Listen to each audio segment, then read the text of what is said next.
മച്ചന്മാരെ welcome back to ride out. ഞാൻ നേരെ ഓഫീസിലോട്ട് പോകുന്ന വഴിക്ക് ഒരു അതിമനോഹരമായ ഒരു കാഴ്ച കണ്ടു. Yes, R15.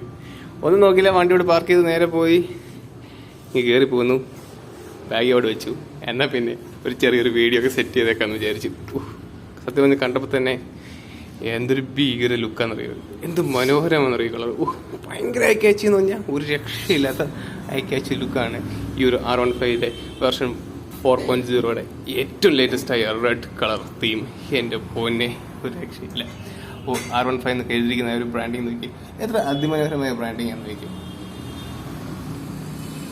പിന്നെ ലുക്ക് എന്നും പോലുള്ള ഗംഭീര ലുക്ക്, ആ ഒരു ഡിയർ ലുക്കൊക്കെ നോക്കി, എന്ത് ലുക്കാന്ന് നോക്കി, ഒരു രക്ഷയില്ല, പൊളിച്ചിട്ടുണ്ട്.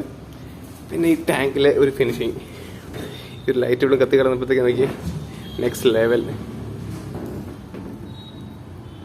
നമുക്ക് പെട്ടെന്ന് ക്വിക്ക് റിവ്യൂലോട്ടങ്ങ് പോയേക്കാം. അപ്പോൾ ഫ്രണ്ട് നമുക്കൊരു വിൻഷീൽഡർ വരുന്നുണ്ട്. ഇവിടെ സത്യം പറഞ്ഞാൽ നമുക്കൊരു ബ്ലാക്ക് ഒരു കോട്ട്, നമുക്ക് ബ്ലാക്ക് ഒരു ഫിനിഷ് ചെയ്യുവാണെങ്കിൽ കുറച്ചുകൂടി ലുക്ക് ആയിരിക്കും ഈ ഒരു റെഡ് കളറിനെ കൂടെ മാച്ച് ചെയ്യുന്നത്. ട്രാൻസ്പെറൻറ്റും നൈസാണ്, കുറച്ചും വിസിബിലിറ്റിക്ക് ട്രാൻസ്പെറൻ്റ് ആണ് എപ്പോഴും നല്ലത്. എന്നാൽ പോലും ലുക്കിന് കുറച്ച് നമുക്ക് ബ്ലാക്ക് ഷെയ്ഡ് കൊടുക്കുകയാണെങ്കിൽ സൂപ്പർബ് ആയിരിക്കും. ഇനി ഏറ്റവും നമുക്ക് പറയാം, ക്ലാസ് ഡി പ്രൊജക്ടർ ലാമ്പാണ് ഫ്രണ്ടിൽ വന്നിരിക്കുന്നത്. അതുകൊണ്ട് തന്നെ അത്യാവശ്യം നല്ല വെട്ടമാണ് ക്ലാസ് ഡിക്ക് വരുന്നത്. പിന്നെ ആ ഒരു ഡിയറിൽ കാണുമല്ലോ, ആ ഒരു ആർമിൻ്റെ ഒരു ലുക്കൊക്കെ നിലനിർത്തി ആ ഒരു ഡിയറിൽ പൊളിച്ചിട്ടുണ്ട്. പിന്നെ 37mm ഫ്രണ്ട് പ്രൊക്കാൻ ഫ്രണ്ടിൽ വന്നിരിക്കുന്നത്. പിന്നെ മുന്നോട്ട് പോകുമ്പോഴത്തേക്കത് ഈ ഒരു ടാങ്കിൽ കാണുന്ന ഈ ഒരു യമഹയുടെ ഒരു ലോഗോ വളരെ പ്രീമിയം ലുക്കിലാണ് ആ ഒരു ലോഗോ അവർ പ്ലേസ് ചെയ്തിരിക്കുന്നത്. കളറിങ് ഒക്കെ ഭയങ്കര രസമുണ്ട്, അടിപൊളി പെയിൻറ്റ് ക്വാളിറ്റി എന്ന് പറഞ്ഞാൽ നെക്സ്റ്റ് ലെവൽ പെയിൻറ്റ് ക്വാളിറ്റിയാണ്. ആ മോളിൽ നിന്ന് ഈ ഒരു ലൈറ്റ് താഴോട്ട് അടിക്കുമ്പോൾ കിട്ടുന്ന ഒരു റിഫ്ലക്ഷൻ നോക്കിയും അപ്പോൾ തന്നെ ആ ഒരു പെയിൻറ്റ് ക്വാളിറ്റി നമുക്ക് മനസ്സിലാവുന്നുണ്ട്. അത്ര നല്ലൊരു ഫിനിഷിംഗ് ആണ്. ഇനി നമുക്ക് VA ബ്രാൻഡിങ് നമുക്കിവിടെ കാണാൻ സാധിക്കുന്നുണ്ട്. അപ്പോൾ പെയിൻറ്റ് ക്വാളിറ്റിയൊക്കെ രക്ഷയില്ല. ഇനി ഈ കിറ്റിൻ്റെ കാര്യമൊക്കെ നോക്കുമ്പോഴത്തേക്ക് അത്യാവശ്യം നല്ല സ്ട്രോങ് പാർട്ടായിട്ടാണ് R15 വന്നിരിക്കുന്നത്. നമുക്ക് പിന്നെ ക്വിക്കായിട്ട് പറയുന്നത് ട്രാൻസ്ഫർ സിസ്റ്റം വരുന്നുണ്ട്, ട്രിപ്പിൾ ക്ലച്ച് വരുന്നുണ്ട്. അപ്പോൾ അങ്ങനത്തെ ഉള്ള ഇപ്പോൾ ലേറ്റസ്റ്റ് ആയിട്ട് അപ്ഗ്രേഡഡ് ആയിട്ട് വന്ന കാര്യങ്ങളൊക്കെയാണ് ട്രാൻസ്ഫർ കൺട്രോൾ സിസ്റ്റം ഒക്കെ ഈ R15. അപ്പോൾ ഈ ഒരു മോഡലും ആ ഒരു സിസ്റ്റവും കാര്യങ്ങളെല്ലാം വന്നിട്ടുണ്ട്. ഇനി ഇതിൽ നമുക്ക് എടുത്ത് പറയാനുള്ള ഈ ഒരു ബൈക്കിൻ്റെ ഒരു ബാക്ക് സെക്ഷനാണ്. ഒരു എയറോഡൈനാമിക് ഡിസൈൻ നിലനിർത്തിക്കൊണ്ടുള്ള ഒരു ലുക്കാണ് ഈ ബൈക്കിന്. പക്ഷേ ഇതിൽ എടുത്ത് പറയാനുള്ള ഇതിൻ്റെ ടയർ സൈസാണ്. പുറകിൽ വന്നിരിക്കുന്നത് സൂപ്പർ വൈഡ് ആയിട്ടുള്ള ഒരു 140mm ഒരു ടയർ സെക്ഷനാണ് ബാക്കി വന്നിരിക്കുന്നത്. ഡുവൽ ചാനൽ ABS ആണ്. ബാക്കി വന്നിരിക്കുന്നത് 220mm ഡിസ്കും ഫ്രണ്ടിൽ വന്നിരിക്കുന്നത് 282mm ഫ്രണ്ട് ഡിസ്കുമാണ് ഈ ഒരു ബൈക്കിന് വന്നിരിക്കുന്നത്. പിന്നെ ഞാൻ മുമ്പ് പറഞ്ഞ പോലെ തന്നെ ഈ ബൈക്കിന് ട്രാൻസ്മിഷൻ കൺട്രോൾ സിസ്റ്റം, ക്വിക്ക് ഷിഫ്റ്ററും ഒക്കെ വരുന്നുണ്ട്. പിന്നെ നമ്മൾ ഈ ട്രാക്ക് പോകാത്ത വരെ നമ്മൾ സാധാരണ റോഡിൽ കൂടെ ഓടിക്കുമ്പോൾ ഇതൊക്കെ എന്തിനാന്ന് നമ്മൾ ചിന്തിക്കുമായിരിക്കും. പക്ഷെ നമ്മുടെ റോഡല്ലേ, ഇതൊക്കെ ആവശ്യമുണ്ട്. ഈ ഒരു ലുക്ക് ഉണ്ടല്ലോ, എൻ്റെ അമ്മ ഒരു രക്ഷയില്ല, ഹെവി ലുക്ക്, ഒരു എയറോഡൈനാമിക് ഡിസൈൻ നിലനിർത്തിക്കൊണ്ട് ഷാർപ്പ് അഗ്രസീവ് ലുക്കാണ് ഈ ഒരു ബൈക്കിൻ്റെ. R15 എന്ന് പറഞ്ഞാൽ അന്നും ഇന്നും ഒരേ വൈബാണ്. പിന്നെ MIയുടെ ഈ ഒരു ടീമിനെ നമുക്ക് സത്യം പറഞ്ഞാൽ സല്യൂട്ട് ചെയ്യണം. കാരണം ഓരോ വട്ടവും അവർ പുതിയ വെർഷൻ ഇറക്കുമ്പോഴും ആ ഒരു ലുക്ക് അവർ വിടാതെ മാക്സിമം അവർ അഗ്രസീവ് ലുക്ക് ആക്കി പെർഫോമൻസ് ബേസ് മാക്സിമം അവർ കൂട്ടിക്കൊണ്ടാണ് അവർ ഓരോ വട്ടവും മാർക്കറ്റിലേക്ക് വരുന്നത്.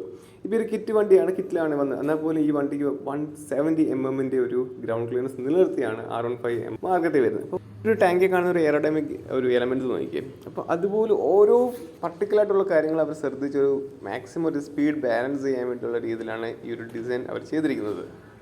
എൻ്റെ ഒരു ഹൈറ്റ് 5.7 ആണ്. ഞാൻ ഈ ബൈക്കിൽ കയറിയിരിക്കുമ്പോൾ സത്യം പറഞ്ഞാൽ എനിക്ക് നല്ല രീതിയിൽ കാലൊക്കെ കൂത്താം. അതിലുപരി എന്തൊരു പ്രൗഡിയാണെന്നറിയോ, എന്തൊരു ഫീൽ ഈ വണ്ടി കയറിയിരിക്കുമ്പോഴത്തേക്ക് എൻ്റെ പൊന്നെ രക്ഷയില്ല. എൻ്റെ ഒരു എക്സ്പീരിയൻസ് വന്ന് ഞാൻ ക്രൂസർ ബൈക്കിൽ നിന്ന് നേരെ ഈ ഒരു സ്പോർട്സ് ബൈക്കിലോട്ട് കയറിയപ്പോഴത്തേക്ക് വേറെ ഏതൊരു ലോകത്ത് ഇരിക്കുന്ന പോലൊരു ഫീലാണ്. ഇനി ഇതിൽ നമുക്ക് എടുത്ത് പറയാനുള്ള ഇതിൻ്റെ ആ ഒരു ഡിജിറ്റൽ ഡിസ്പ്ലേ പറ്റി തന്നെയാണ്. എന്നാൽ പിന്നെ ഇതിന് നേരെ നമുക്ക് ഇതിൻ്റെ ടെക്കിലേക്ക് പോകാം. ടെക്കിലേക്ക് മെയിനായിട്ട് നോക്കേണ്ടത് ഇതിൽ 2 മോഡ്സാണ് വരുന്നത്, സ്ട്രീറ്റും ട്രാക്കും. അതായത് നമുക്ക് സിമ്പിളായിട്ട് സ്ട്രീറ്റ് എന്ന് പറഞ്ഞാൽ നമ്മുടെ പഞ്ചായത്ത് റോഡും, ട്രാക്ക് എന്ന് പറഞ്ഞാൽ നമ്മുടെ ഹൈവേയും. അല്ല, നമ്മൾ ഇതിനെ കൊണ്ട് എവിടെ കൊണ്ടുപോകാനാണ്. അപ്പോൾ ഇത് നമുക്ക് ഉപയോഗിക്കാൻ വളരെ കൂളായിട്ടാണ് ഇതിൻ്റെ സ്വിച്ചും കാര്യങ്ങളൊക്കെ വന്നിരിക്കുന്നത്. നമുക്ക് ലാപ്പും കാര്യങ്ങളൊക്കെ നേരത്തെ സെറ്റ് ചെയ്യാം.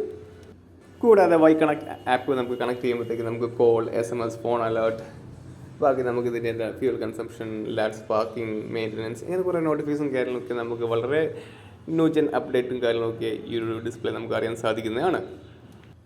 അപ്പോൾ മച്ചന്മാരെ ഇതൊക്കെയാണ് വളരെ ക്വിക്കായിട്ട് നമുക്ക് റിവ്യൂ ചെയ്യാൻ പറ്റുന്നത്.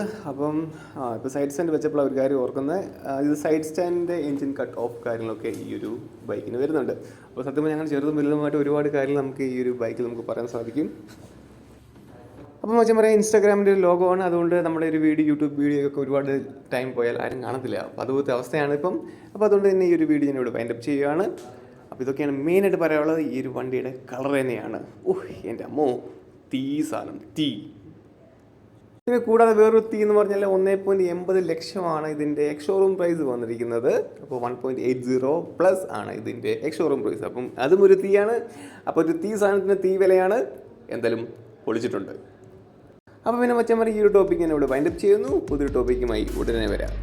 Let's go with your dreams.